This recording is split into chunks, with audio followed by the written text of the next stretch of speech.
a la carencia de la proporción sexual, al defecto de la fusión posible o del encuentro posible entre los dos tipos de goce.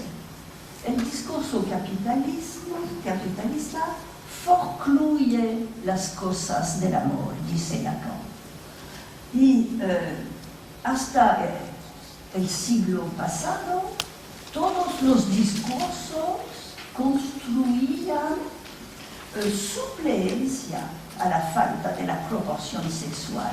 Es decir, que construían tipo de pareja típica y que se permitía pensar la pareja sexual con un modelo de una otra pareja.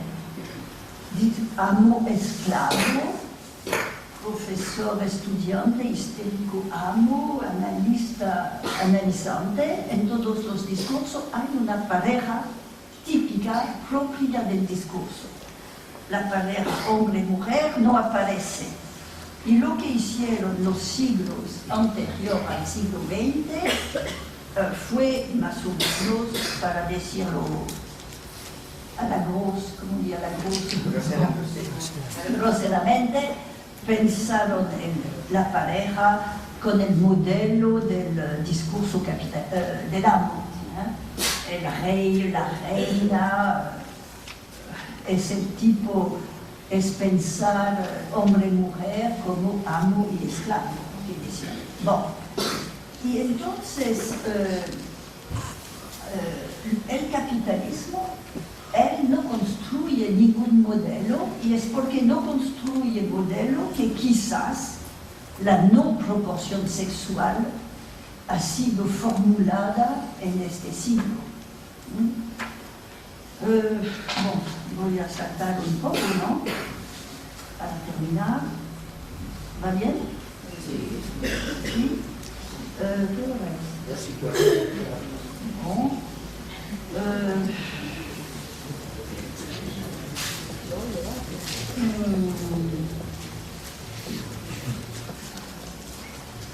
Si digo una palabra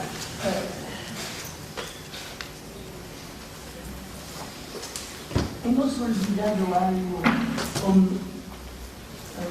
de las consecuencias, o más bien del precio que se paga para que haya lazos sociales. Ahora idealizamos los lazos sociales, es patente en todos nuestros discursos, porque los lazos se deshacen. Y entonces olvidamos cuál era el precio de los lazos sociales. Y hay que ver, y se ve claramente, que todos los lazos sociales consistentes que podemos evocar son lazos donde la paridad, la igualdad entre los dos seres de la pareja construida se encuentra excluida. El lazo social excluye la paridad. Si no tomamos eso al serio, no sé cómo vamos a tratar los problemas que construye el discurso actual. Incluso en el discurso analítico no hay ninguna igualdad, ninguna paridad, hay una disparidad, es el término de Lacan, entre analista y analizante. Dos significantes diferentes, dos tareas diferentes. Lo mismo en todos los otros discursos. Amo, esclavo, ninguna paridad. Dos significantes, tareas diferentes.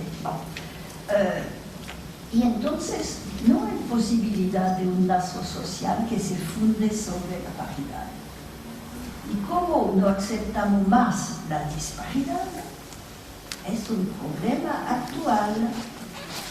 Y entendemos por qué no aceptamos la disparidad. Tenemos buenas razones de no aceptar las disparidades inherentes a cada lazo social es que las disparidades inherentes a los lazos sociales han permitido abusos terribles. Y entonces la crítica de los abusos posibles en el lazo social ha empujado a la exigencia de más igualdad, más paridad.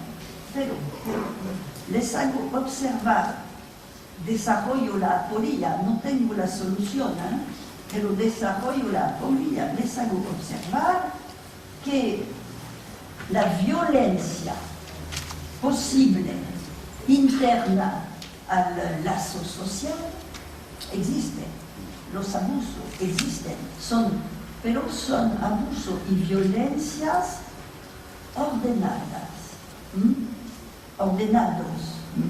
y a veces que permiten el consentimiento, como le decía, permiten la coexistencia pacífica a veces. Pero la desaparición de los lazos, en el todos proletarios, como dice Lacan, porque no hay más lazos sociales, la violencia no desaparece, los abusos no desaparecen, solo que son totalmente desordenados y entonces más imprevisibles y si imprevisibles, intratables. Entonces, en el régimen de la paridad generalizada, ¿cómo se pueden tratar las diferencias? Hay una única manera, y Lacan la puso desde 67, es la segregación. Cuando las disparidades no se tratan en un orden del discurso lazo social, no se pueden tratar sino por la segregación. Lo que quiere decir los diferentes en espacios diferentes. Es eso, la segregación, es la lógica de los campos,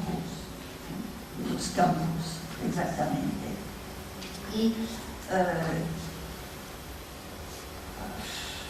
Y es verdad que conocemos bien los procesos de segregación en marcha en algunas sociedades y actualmente hay países donde se pletea por la segregación entre hombres y mujeres. No en Occidente, pero hay países donde se pletea por la segregación.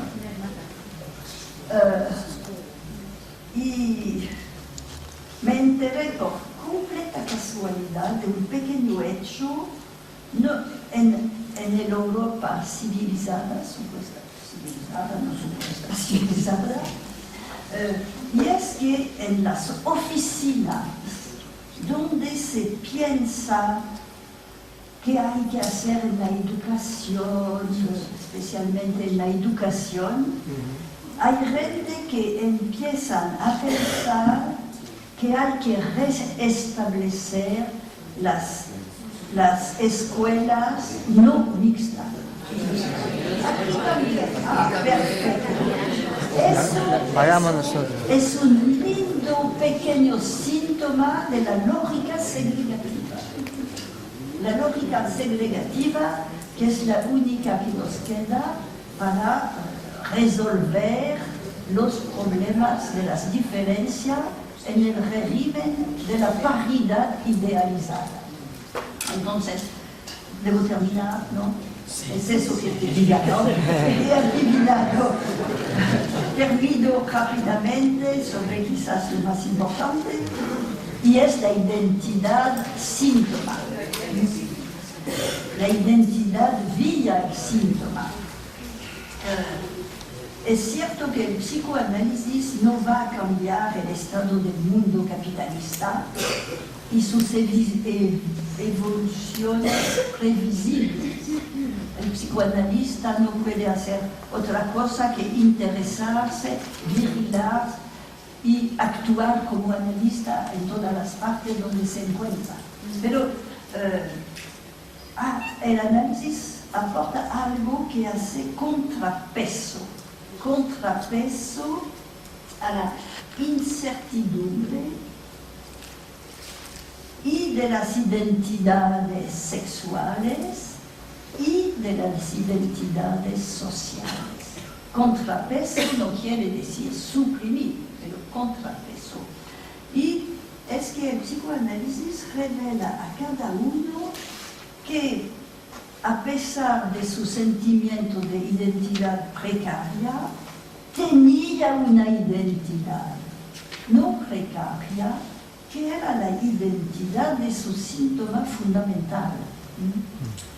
Y Lacan, el recorrido de Lacan ha ido desde la precariedad de la identidad objectal del sujeto dividido hasta la afirmación que se formula hay del uno, hay de la unaridad en cada parlante, una identidad no dividida.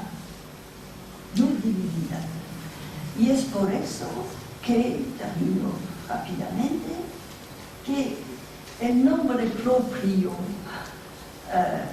el verdadero nombre propio, el que designa uno y uno solo, no es el patronímico, el patronímico es el síntoma. Síntoma es el verdadero ADN del parler, del hablante. Y evidentemente aquí hablamos del síntoma, del núcleo sintomático, como ficción a escribir con una X, ficción de goce, ficción que no viene del otro, como lo evocaba antes a propósito del caso de la joven mujer, una fijación de goce que es una verdadera identidad de separación. Hay una separación vía el objeto, pero una identidad que se puede quizás demostrar, pero no nombrar. Hay una identidad de separación más cierta con el núcleo sintomático. Lacan nunca utilizó la palabra identidad de separación. Soy yo que produjo la expresión para traducir su construcción en 2006 en Buenos Aires, para distinguir la identidad de alienación que evoqué al principio de la identidad de separación que da al sujeto una identidad que no viene del otro, que entonces podemos decir que viene de lo real, de su goce. Y es únicamente eso que permite a veces a algunos, como dice Lacan, salir de la trupa. Salir de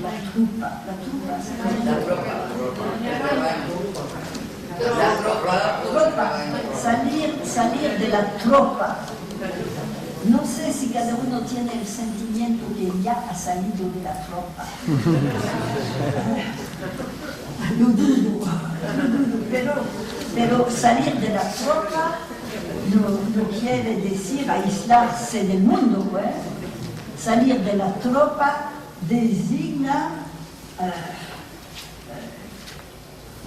dejar de compartir en todo el deseo constituyente del capitalismo. porque la tropa actualmente es la tropa de todos los sujetos del capitalismo en sus impases de consumo, de producción y todo el problema de los que se encuentran marginalizados, sin trabajo. Bueno, eso es la tropa, pero la tropa funciona porque hay un deseo de la tropa, un deseo que funciona en la tropa. Por eso Lacan habló del deseo del capitalismo, que sostiene el capitalismo, y que no es solo el deseo de los capitalistas, es el deseo de todo el conjunto. Entonces se puede salir de la tropa. El problema es que es solo uno por uno. No salimos en tropa, salimos uno por uno. Y es todo el problema de los conjuntos de los analistas. Es que los que han salido de la tropa intentan constituir una comunidad que no sea una nueva tropa. Es todo el problema de la función de la escuela que evoqué ayer. Voilà. Terminé.